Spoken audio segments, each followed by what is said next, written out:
my friend. God bless you. Because you are here, you are blessed and I am blessed.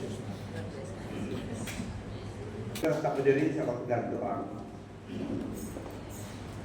Tuhan Allah Bapa kami yang Maha Hadir, Maha Kuasa Maha Tahu, dan yang beserta kami hadir pada pagi hari ini. Sembah syukur kami hanyalah bagimu, Tuhan Allah kami, karena hanya Engkau yang layak menerima semuanya.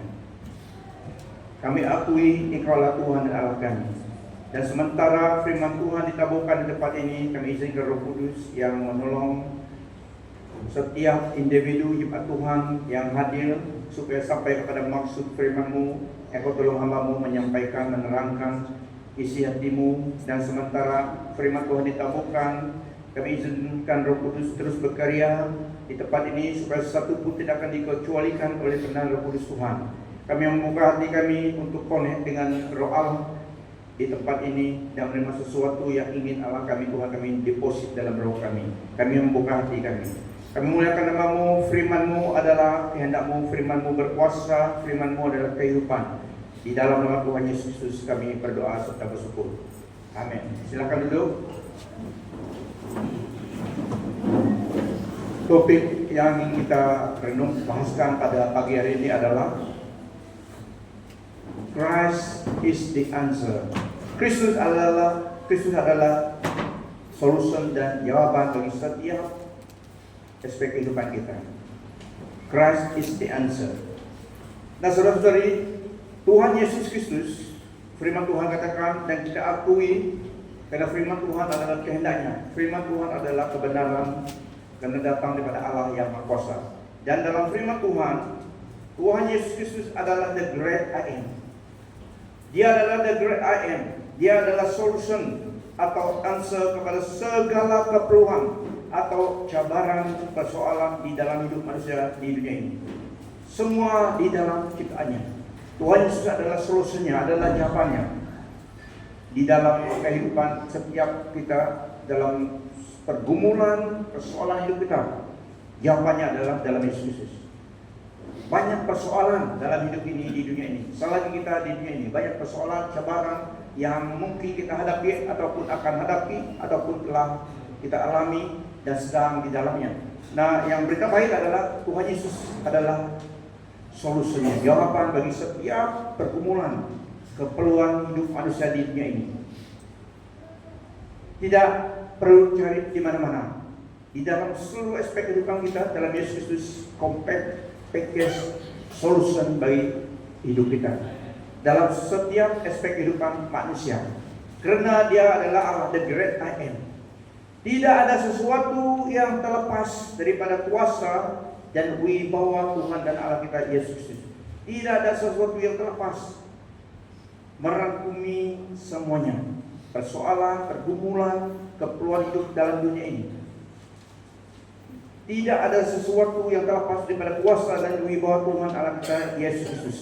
Dia adalah permulaan dan akhirnya, the first and the last, the beginning and the end. Permulaan sesuatu dan akhirnya. Dia adalah the first and the last, the beginning and the end. Segala ciptaan di tengah-tengah, karena Dia di luar ciptaan. So Dia tahu apa yang kita akan hadapi, alami, sedang alami, hadapi. Karena Dia adalah permulaan, the first and the last, the beginning and the end. Amen. Karena juga the great I am. Dia adalah Allah. Segala ciptaan di bawah takluknya. Dia di luar ciptaan. So Dia di luar ciptaan. Permulaan dan akhir segala sesuatu yang dalam ciptaan tidak terlepas daripada pengetahuan Dia.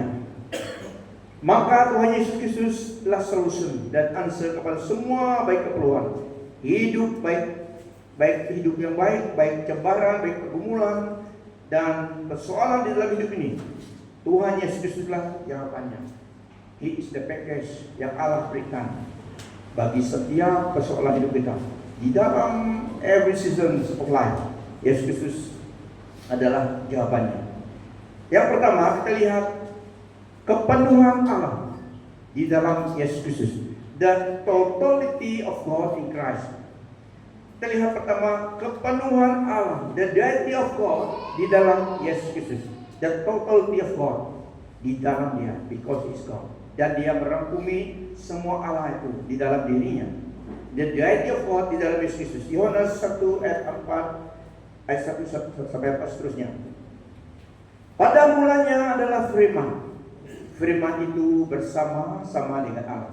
Dan firman itu adalah Allah. Firman Tuhan dikatakan Tuhan Yesus adalah the word of God. So kalau kita baca di dalam cara itu, Yesus adalah firman Allah.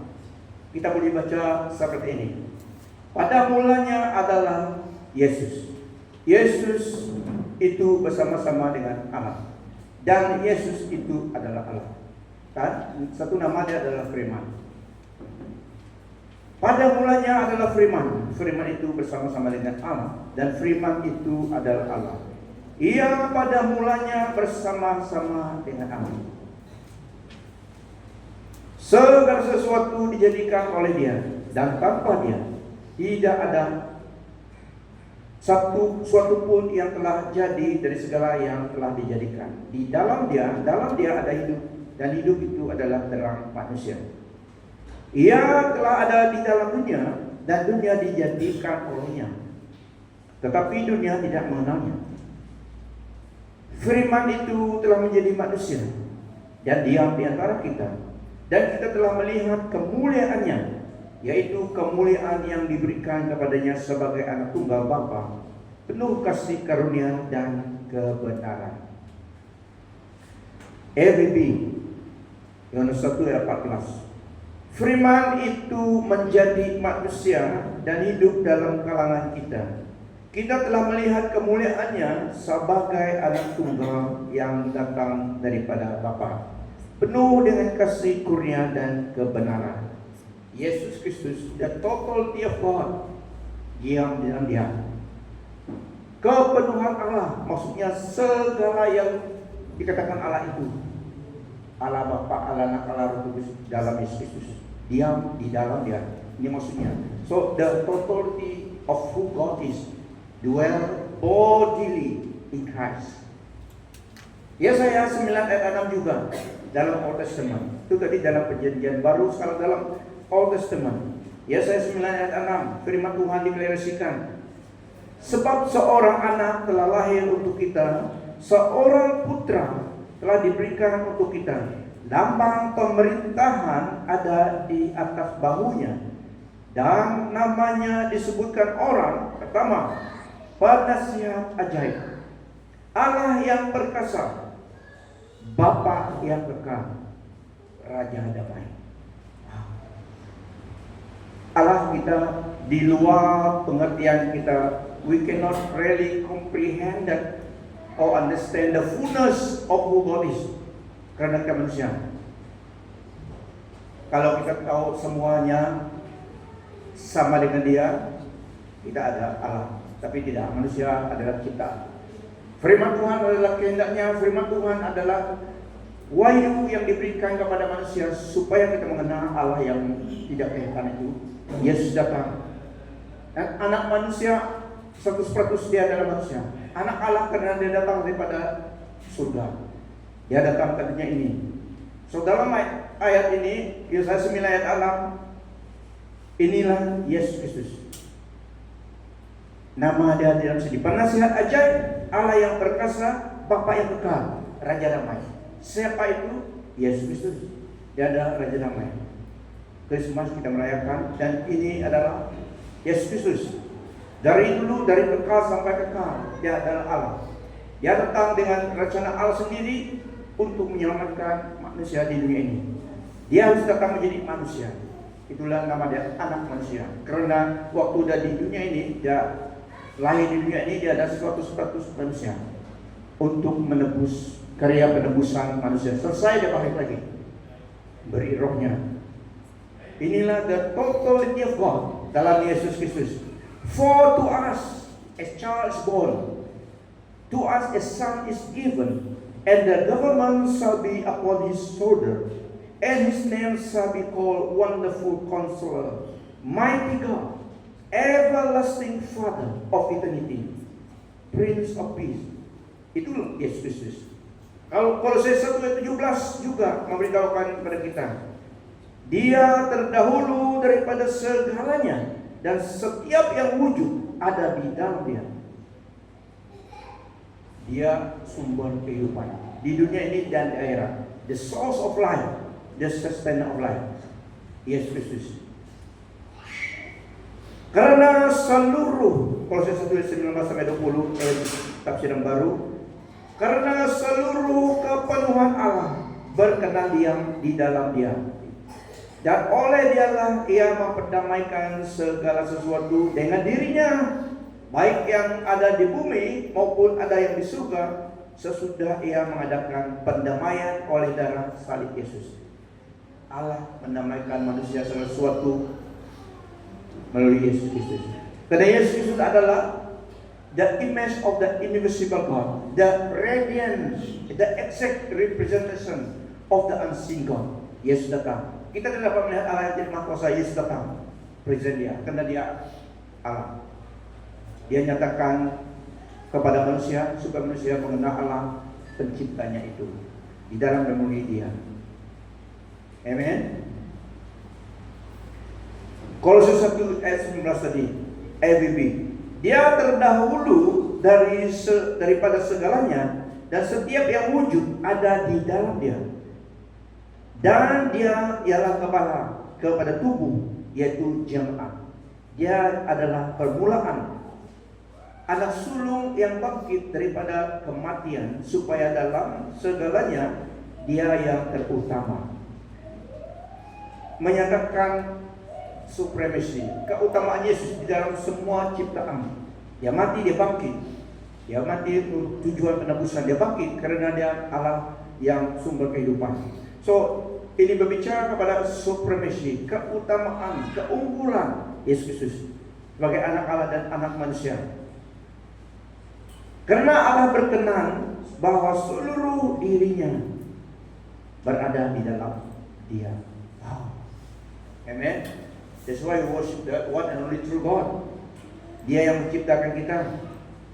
So, Dia adalah Allah solution, jawaban bagi setiap pergumulan persoalan hidup kita di dunia ini. Apakah ada yang mendapat persoalan hidupnya?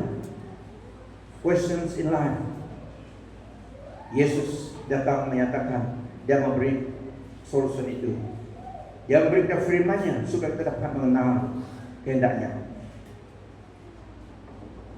Dan oleh Dialah Ia memperdamaikan segala sesuatu dengan dirinya, baik yang ada di bumi maupun yang ada di surga, sesudah Ia mengadakan pendamaian oleh darah salib Yesus. Dalam Inggris, Kolose 1 19 sampai 20, For God in all His fullness, was pleased to live in Christ, and through Him God reconciled everything to Himself. He made peace with everything in heaven and on earth by means of Christ's blood on the cross. Berita salib adalah berita kemenangan. Ya. Berita salib adalah berita kemenangan dan kebangkitan Yesus Kristus. Yang kedua, yang pertama tadi Dia adalah the totality of God. Yesus Kristus, Dia adalah Allah. Dari from eternity to eternity, Dia adalah satunya Allah. Allah dalam tiga pribadi. Yesus menyatakan the Almighty God dalam dirinya. Dia mati, Dia rela memberi hidupnya karena kasih-Nya kepada kita, supaya menjadi penebusan dosa. Dia bangkit lagi setelah selesai pekerjaan itu, pekerjaan penebusan. Dia bangkit supaya menjadi juru selamat. Yang pertama tadi, Dia harus mati menjadi sacrifice. Kematiannya penting. Kematiannya membayar hutang dosa manusia, mengalahkan iblis. Dia bangkit, kemenangannya memberi kita keselamatan, kuasa kembali kepada tangannya, dan diberikan kepada gerejanya, tubuh Kristus di dunia ini. Dia adalah kepala, tapi di dunia ini tubuhnya yang representatif dia. Dia adalah kepala gereja, untuk melakukan pekerjaannya di dunia ini, dia memerlukan tubuhnya. Dia memberi instruction, memberi mandat, memberi authority, wibawa kuasa dengan rohnya. Kita yang execute mandatnya di dunia ini sebelum kita diangkat pulang.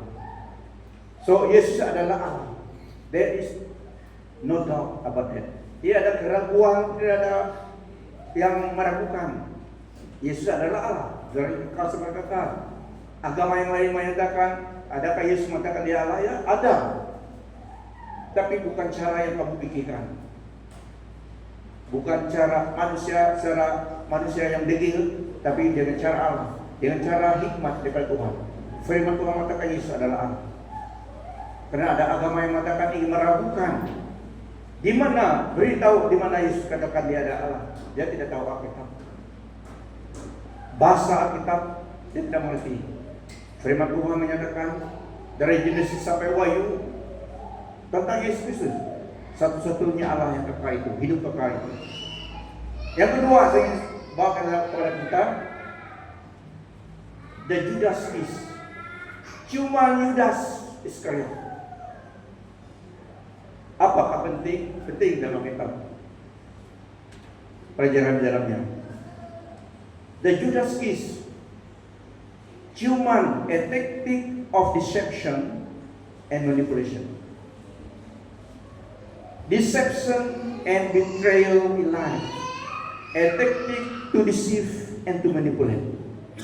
Nah, saudara-saudari, dalam jalan penebusan untuk umat manusia, Tuhan Yesus Kristus rela melalui semuanya. Dia rela melalui semua requirement, tuntutan Allah untuk keselamatan kita. Dia melalui semuanya. Menanggung caci maki, diludah, dipermalukan. Dia melalui jalan yang sukar, yang manusia biasa tidak melalui, tapi Yesus relakan. Dia lihat keselamatan bagi saudara dan saya di depan. For the joy that was before him, kata firman Tuhan, dia rela melalui jalan salib itu, menanggung siksaan salib. Sekali-sekala boleh lihat the Passion of Christ. Tetapi di dalam firman Tuhan description the suffering, the Passion of Christ lebih teruk daripada itu. Muka Tuhan Yesus dalam original eventnya tidak dapat dicamkan, bukan muka manusia lagi. So sangat rusak. Dia melalui semuanya itu untuk tuntutan, untuk keselamatan kita. Disiksa, dicaci maki, dibetray oleh Judas Iskariot dengan ciuman. Nah, seorang disciple, seorang yang sudah bertahun-tahun dengan Tuhan, bahkan yang Tuhan pilih di dalam timnya sebagai pengikutnya, dia pilih Judas Iskariot. Bukan dia tidak tahu, tapi harus ada yang dipilih menggenapi semua profesi mengenai itu. Tuhan Yesus dalam humanitinya sebagai manusia serupa dengan disciplesnya yang lain, yaitu dia adalah orang Yahudi. Dia adalah orang Yahudi, the Jews dari Israel, dari Nazareth, dan dengan tanda ciuman daripada Judas, mereka malam itu di Taman Olive mengecam Tuhan dengan ciuman itu. Orang yang datang itu mau tangkap mana yang Tuhan Yesus. Tapi Judas Iskariot licik dia. Dia katakan nanti yang kecium itulah dia. Karena mereka tidak dapat mengecam. Orang Yahudi sama saja serupa. Mungkin sama orang kaya juga banyak yang serupa ya. Jadi dia tahu yang mana yang bos kamu. Ya, jadi kamu harus beritahu yang mana. Jadi Judas Iskariot, Terence, yang kecium itulah dia. Dia pergi cium Tuhan Yesus.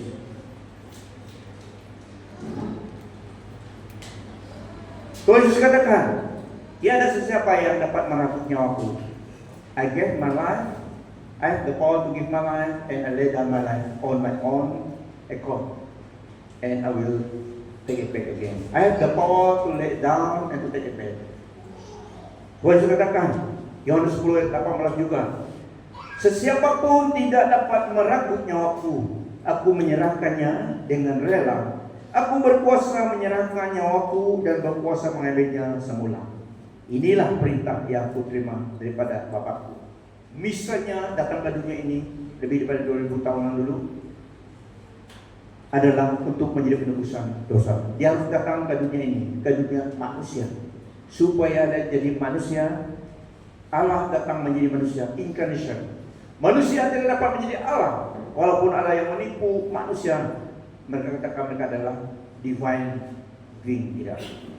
Tapi Allah dan Yesus datang ke dunia ini supaya melakukan pekerjaan penebusan dosa.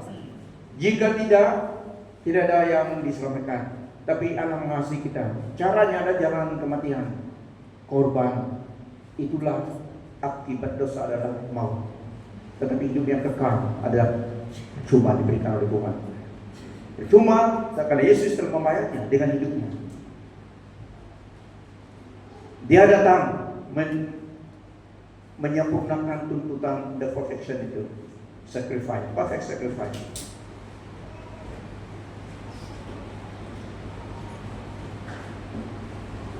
Christ paid it all.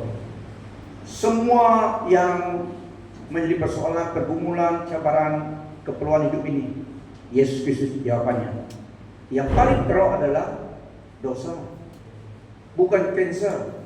Dosa lebih teruk daripada cancer. Itulah the greatest miracles adalah salvation, keselamatan jiwa kita.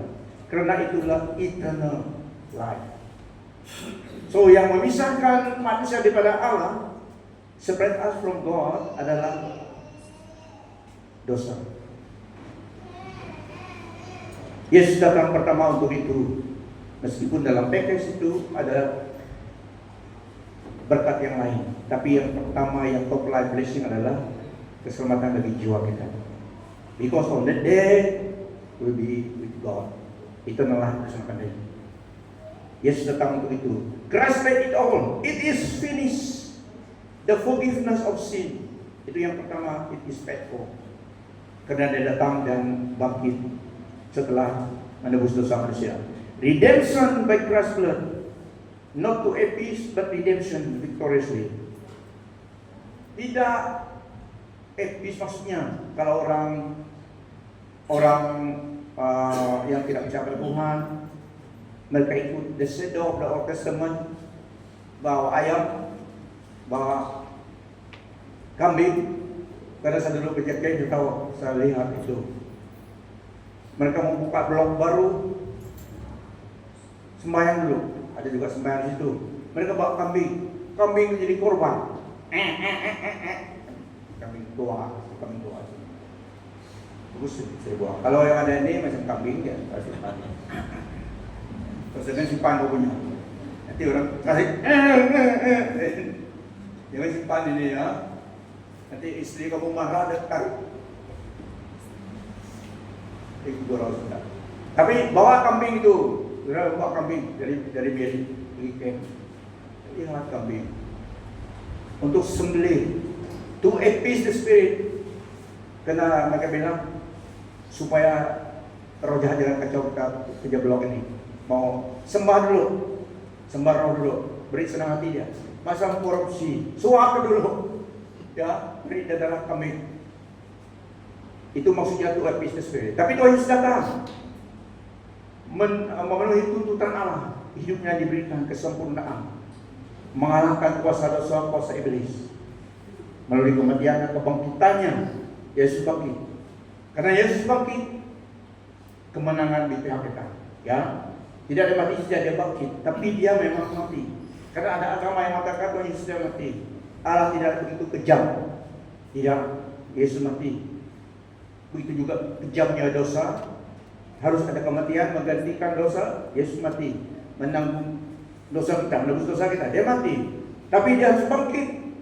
Kalau tidak bangkit, tidak ada keselamatan, tidak ada kemenangan. Tapi dia bangkit daripada kematian. Waktu dia dikubur, waktu dia mati salib, karena dosa kita dikubur. Waktu dikubur, Iblis dengan ponconya, senang dia. Urusan senang. Urusan yang suap, tatkala itu senang. Sudah menang sudah. Iblis senang. Tapi pada hari yang ketiga setelah selesai semua, Yesus bangkit daripada kematian. Paku yang 9 inci, 7 inci itu tidak dapat menahankan dia. Dia rela semuanya karena kasihnya kepada manusia. Harus melalui jalan kematian. Itulah akibat dosa. Tapi karena kasih Allah kepada Yesus, dia membayar semuanya. Keselamatan kita diperoleh oleh Tuhan Yesus Kristus. Di dalam kubur, pada waktu dia dikuburkan, dia rohnya pergi ke neraka. Jumpa roh-roh yang di neraka. Neraka maksudnya bukan neraka yang lautan api. The Hades, place of the dead. Belum neraka yang tempat hukuman kedua itu tidak. Yesus pergi kepada ada dunia orang mati, ada. Kita yang hidup tidak akan masuk itu, kecuali kalau mau mati. Tapi kalau kau mati tidak akan balik lagi. So jangan dulu, jangan dulu pergi. Perlu pelayanan lagi. Tapi Tuhan Yesus pergi. Dia pergi the place of the dead, Hades, bukan neraka. Tapi pengertian kita hampir demikian. Tapi bukan neraka yang tempat iblis akan dihukum. Tidak. Iblis tidak ada di neraka. Iblis masih di keliaran di sini, di dunia ini. Tapi dia tidak dekat gereja kita. Dia jauh bersama. Mungkin tempat masjid sana. Tapi dia tidak ada di sini. Dia dapat orang menyembah berhala, dia ada di situ. Wajib masuk dalam the place of the dead, Hades. Dia memberitakan kepada roh-roh mereka yang belum mengenal dia bangkit daripada kematian. Dia pergi deklarasikan kemenangannya kepada orang mati. Kemenangan di pihak kita. Dia memberikan. Itulah firman Tuhan katakan waktu dia naik, dia membawa tawanan.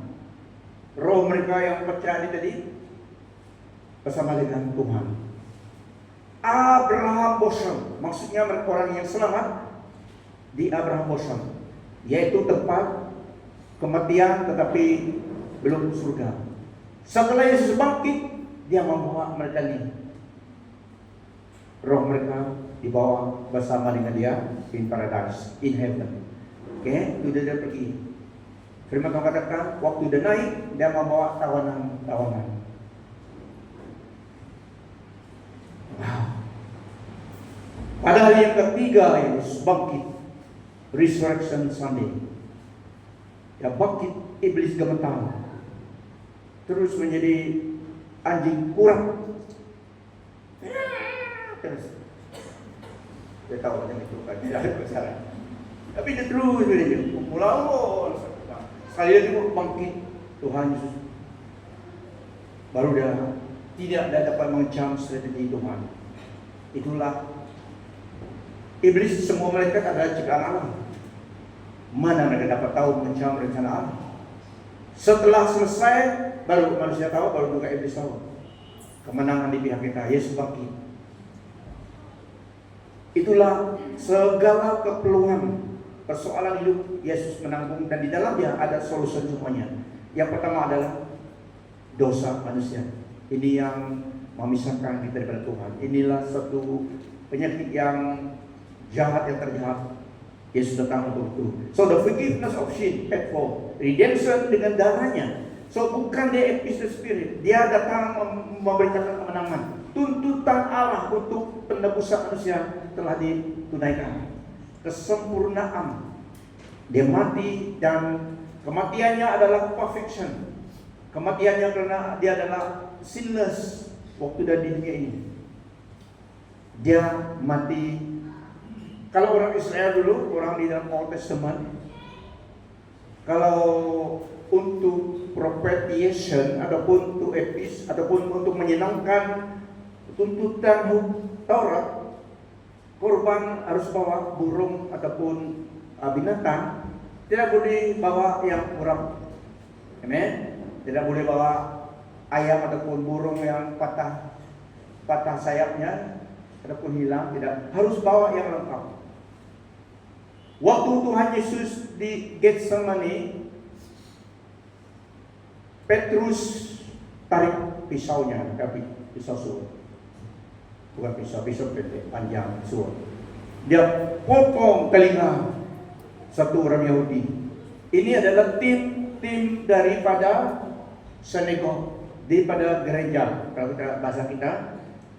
Karena di dalam Taurat mereka, law mereka, requirement, seorang yang menjadi imam ataupun yang melayani di dalam gereja harus lengkap. Tidak boleh cacat, tidak boleh cacat.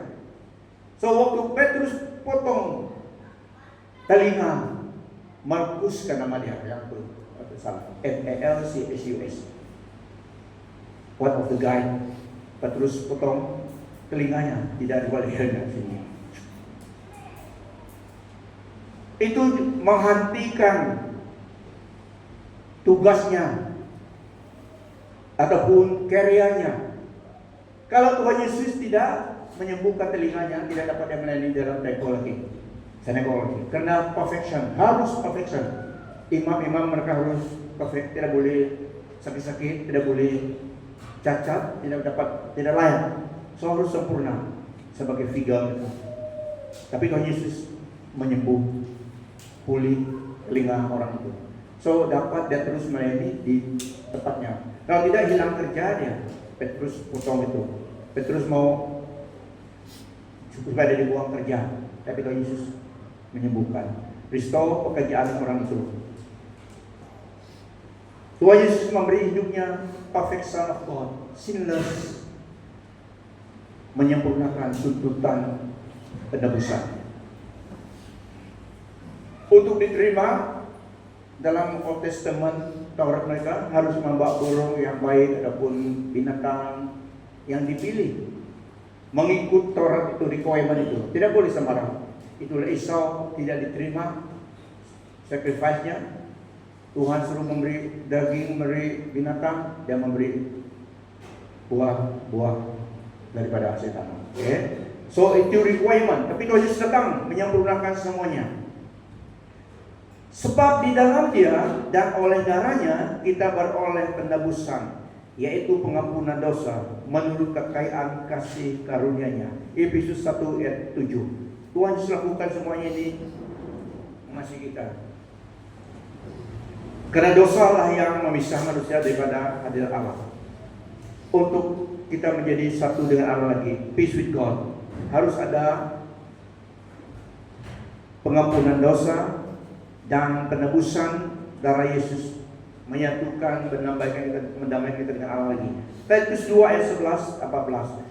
Karena kasih karunia Allah yang menyelamatkan semua manusia sudah nyata, yang telah menyerahkan dirinya bagi kita untuk membebaskan kita dan dari segala kejahatan dan untuk menguduskan bagi dirinya suatu umat kepunyaannya sendiri yang rajin berbuat baik.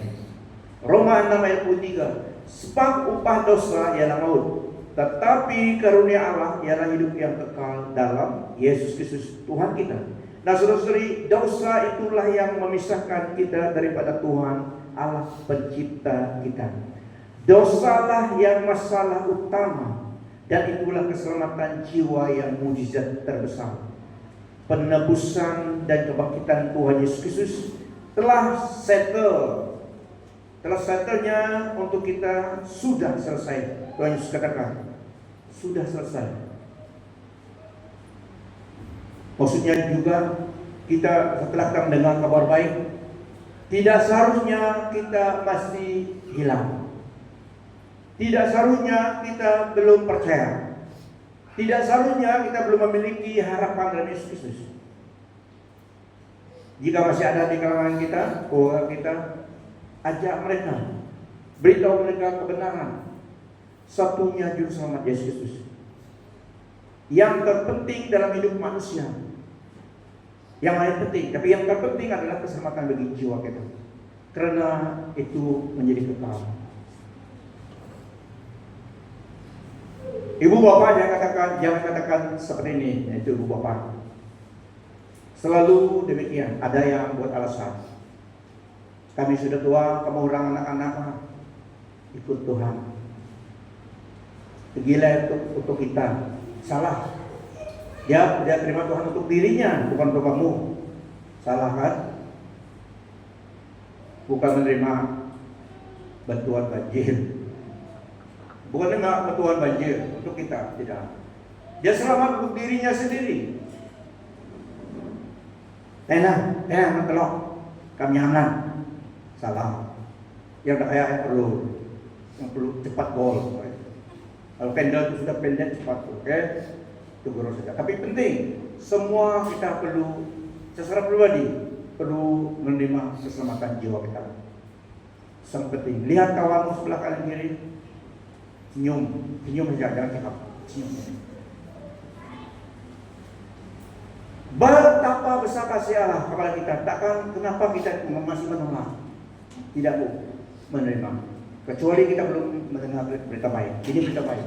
Okay, so semua kita dalam dewan ini harus telah, dan jika yang belum, mulai hari ini dalam tahun ini, jauh dalam tahun ini, dalam bulan ini, sebelum habis bulan 5, harus pasti akan keselamatan jiwa kita. Kulang baptis ada di situ. Yang percaya dibaptiskan, karena itu Tuhan Yesus yang suruh. Bukan baptis menyelamatkan, tetapi yang percaya menerima Yesus sebagai Tuhan dan Juru Selamat harus ikut perintah Tuhan. Yang percaya percaya kepada Dia dibaptis, melambangkan kematian dan kebangkitan. Tidak begini. Ini tidak ada dalam kitab. Tidak juga ada tuang-tuang, tidak. Ada yang menggunakan spray rumput itu, modern. Oh, salah. Ini orang malas ini, tidak betul firman Tuhan. Mau shortcut, waktu, wah sejuk, basah orang, salah. Dalam kitab, dalam Alkitab dan percaya harus dibaptis, kata firman Tuhan. Jadi itulah kita ada baptisan full, sangat penting. Jadi sebagai hamba Tuhan saya menerangkan yang penting, karena saya akan terbobot kalau saya membawa ajaran sesat, saya juga yang lebih menerima hukumannya. Tapi tidak, saya berikan firman Tuhan. Dan so beritahukan kepada saudara mara kita. Jadi penginjil dalam rumah kalian. Kenapa itu sangat penting? Mungkin pesan tidak tahu, adik koga kamu belum percaya pada Tuhan Yesus. Dorong mereka. Ada beberapa track yang kita telah print, ada 50 tadi. Kita boleh ini berita baik sama dia. Firman Tuhan di dalam. Tapi saudara-saudari yang saya maksud ini, the point is sangat penting. Dorong keluarga kita, bawa mereka kepada Tuhan. Dan bawa mereka datang gereja, jumpa pestaka dan jumpa orang percaya. Penting mereka terima Tuhan, dibaptis dalam nama Yesus di kolam baptis. Jangan ikut yang tidak ajar Alkitab.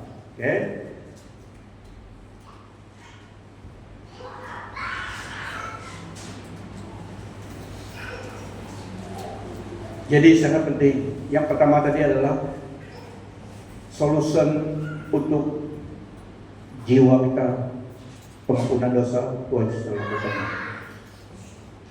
Jika telah Tuhan melakukan yang seberat itu juga, yang terpenting itu, takkan Dia pedulikan hidup kita. Makanan, minuman, keperluan asal kita di dunia ini, penjagaan, keperluan itu Tuhan tahu. Tetapi yang terpenting Dia telah melakukan, yaitu membayar dosa kita. Pasti Dia juga melihat keperluan kita yang lain. Bagaimana jika dalam keperluan kita, bagaimana Tuhan mencukupkan keperluan kita? Bukan berdoa saja, berdoa, tapi bekerja. Tuhan memberkati usaha tangan kita. Itu cara Tuhan mencukupkan, memberi kita kesehatan, dapat kerja. Karena yang pertama tadi Tuhan telah lakukannya, yaitu hukuman dosa. Kita telah diseret masuk akan dihukum, tapi Yesus datang menyelamatkan kita. Jadi hukuman yang terbesar itu pun dia telah settle. Pasti dia juga melihat keperluan asas kita yang lain. Keperluan kita memang semua kita perlu makanan, minuman, sebagainya. Waktu kita di dunia ini semuanya dia tahu. Caranya dia memberkati usaha tangan kita, memberi kita kesehatan. Oke, itulah tidak boleh kita malas juga. Orang malas dia tidak boleh makan. Kata firman Tuhan. Dalam firman Tuhan ada orang malas tidak boleh makan. Lihat kawanmu sebelah, jangan malas. Jadi itu konsep ya, kita bekerja untuk memberkati. Ada satu kawan saya waktu kerja kian dulu di pakai. Dia balurin kayu sama overtaker, driver overtaker. Pagi kami breakfast di kantin, ada kantin kami, bayar bulan berapa itu. Kayak kalau orang dunia bayar makanan pun ditipu, tapi di sini tidak. Sebenarnya makanan kita 150 satu bulan. Apabila ada timur dipotong 200-300, mahal juga makan bayar bulan. Barang banyak udah, jadi kita pun begitu saja lah. Sebenarnya tidak. Tunggu barang di kantin 100 jadi 200 kantin. Ada pun buku 35 ke turun terus naik ini itu. Tapi terlihat list kita itu 100 sebenarnya yang kita import foto. Tapi dalam punya report kantin boleh jadi 200. Mau tidak mau dipotong juga gaji bayar itu. Amen. Tapi sini tidak boleh. Kami pergi breakfast, minum pagi. Kalau orang percaya berdoa. Siapa di antara kamu yang tidak berdoa? Minum. Terus, adakah? Lihat kamu sebelah. Senyum. God is good all the time. Jadi waktu kami duduk makan, minum, saya berdoa karena orang percaya. Sebelum kita pergi bekerja. Berdoa, tapi tidak menyuarakan masalah. Terima kasih Tuhan untuk makanan minuman ini, tidak demikian. Oh, amin. Jadi dia perhatikan. Terus sudah seamin dia bilang, kamu tidak bekerja, Tuhan beri kamu makanan dari langit kah? Sebenarnya tidak ada makanan dari langit. Makanan yang dari langit di surga adalah mana? Makanan mereka. Dia bilang demikian. Kalau kamu tidak bekerja, Tuhan bagi kamu makan dari bilang. Ya, saya bilang marah juga. Siapa yang tidak marah tapi marah dengan salah, marah betul. Tidak, Tuhan beri kita tangan, kaki, kesehatan kita kerja, nafas hidup kita kerja. Coba Tuhan ambil nafas kamu mana dapat kalori kayu lagi, dia takut dia. Jangan sekarang itu, kamu yang dulu bilang. Takut juga dia. Coba kamu Tuhan ambil nafas kamu sekarang, mana dapat kalori kayu, diam dia. Dari situ tidak ada yang mau lagi dengan akademia. Karena dia tahu kita berdoa. Mana orang yang berdoa itu, kalau banyak nickname kalau orang berdoa, kalau kita diantara orang yang belum kenal Tuhan. Nah, waktu kami di Jember Camp, kita bersaksi dan kami tulang. So apapun peranan kita, ini adalah masanya. Dunia adalah lapangan untuk kita melayani Tuhan di gereja dan juga di luar gereja. Seperti Sarjan Duncan, mereka yang di polis di penjara sana, mana dapat sembarang pergi sana. Tapi mereka ada wakil Kristus di situ, mereka lah yang sharing firman Tuhan di situ. Seperti kemurahan juga di sekolah, di Keptingau, di fieldnya, di mana-mana kita berada. Rwanda di airport dan di Kengau, di tempat juga kerja. Kita melayani Tuhan dengan hidup kita, ya. Walaupun kita tidak seperti khotbah sini tidak, tapi dengan hidup kita, saksian hidup sebagai orang percaya. Itu peranan kita. Yang penting kita melayani Tuhan dengan hidup kita.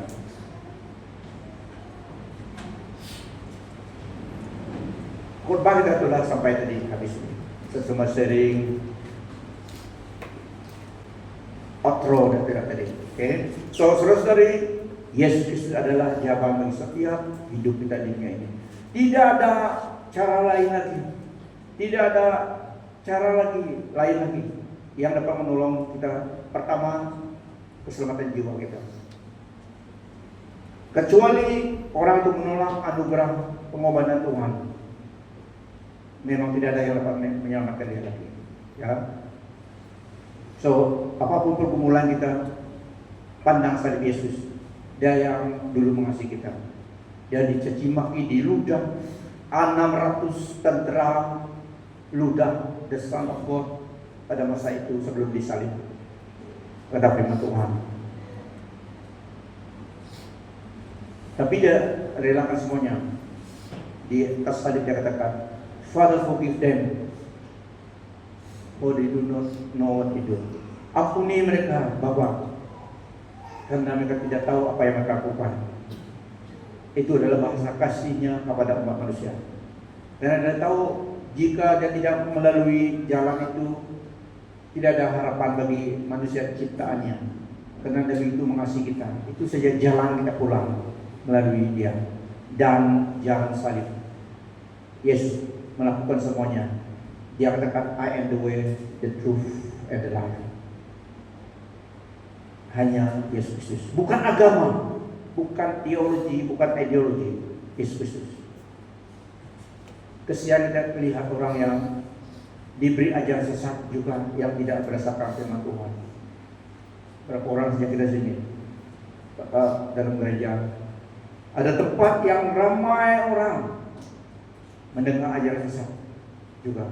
Kesian. Tapi bukan salah Tuhan lagi. Amen. Makanya kita adalah umat yang diberkati, mendengar kebenaran dan diselamatkan. Karena Allah yang Maha Kuasa itu sangat mengasihi kita. Beri kemuliaan bagi Dia. Haleluya. Mari kita berdiri, kita dalam doa. Tuhan Yesus Kristus adalah jawaban, adalah solution bagi hidup kita di dunia ini, dari kekal sampai kekal, in every season of life. Christ is the answer.